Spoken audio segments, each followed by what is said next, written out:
এতিয়া আমি মেথছৰ আৰু এটা অতি গুৰুত্বপূৰ্ণ এমচিকিউ বিষয়ে আলোচনা কৰিম যিবিলাক একেবাৰে আনকমন তোমালোকে কিন্তু ভিডিও কেতিয়াও স্কিপ নকৰিবা কন্টিনিউ থাকিবা ত্ৰিভুজ ABCৰ এংগেল B = 90 ডিগ্ৰী আৰু tan A = 1 হলে তেন্তে কি হ'ব in triangle ABC angle B = 90 degree and tan A = 1 then what এই চাৰিটা অপচন দিয়া আছে আমি পূৰ্বৰ দৰে কি কৰিম আগৰ দৰে কি কৰিম ডাইৰেক্টলি আমি অপচনটো চুজ কৰিম তাৰ পিছত ইয়াৰ আমি এক্সপ্লেনেশনত যাম তেতিয়া হলে ইয়াৰ কাৰেক্ট অপচনটো হ'ব option number 1 2 sin A into cos A = 1 how is it possible তোমালোকে দেখা এতিয়া আমি ইয়াৰ এক্সপ্লেনেশনত যাম যে কেনেকৈ পসিবল হয় tan A = 1 তোমালোকে প্ৰথমতে লিখি লবা তাৰ পিছত tan A আমি ভাঙি লম sin A by cos A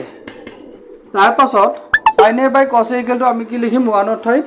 1/√2 divided by 1/√2 লিখা যায় নহয় কাৰণ ক্যান্সেল গলে আকৌ 1 থাকিব তাৰ পাছত আমি লিখিম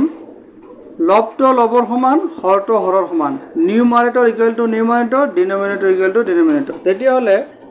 sin A = 1/√2 আর এটা হ'ব cos A = 1/√2 এটুক তুমি নাম্বারিং করো 1 এটুক তুমি নাম্বারিং করো 2 এটি আমি এই দুটা মাল্টিপ্লাই কৰিম দুটা আমি মাল্টিপ্লাই কৰিলো এতিয়া sin A * cos A multiply কৰিলে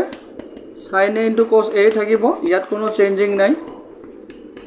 আৰু এই দুটা মাল্টিপ্লাই কৰিলে কি হ'ব 1/2 তাৰ পিছত 2 টো ইয়াৰ লগত মাল্টিপ্লাই হ'ব 2 sin A * cos A = 1 তেতিয়া হলে এটা আমাৰ প্ৰুফটো আহি গল নে ইয়াৰ লগত মিলিছে নে এনেকে তোমালোকে যি কোনো ধৰণৰ এমসিকিউ বিলাক সলভ কৰিব পাৰিবা যদি তোমালোকে অকমান ইয়াত ব্ৰেইন লগোৱা নাও ইজ দ্যাট ক্লিয়াৰ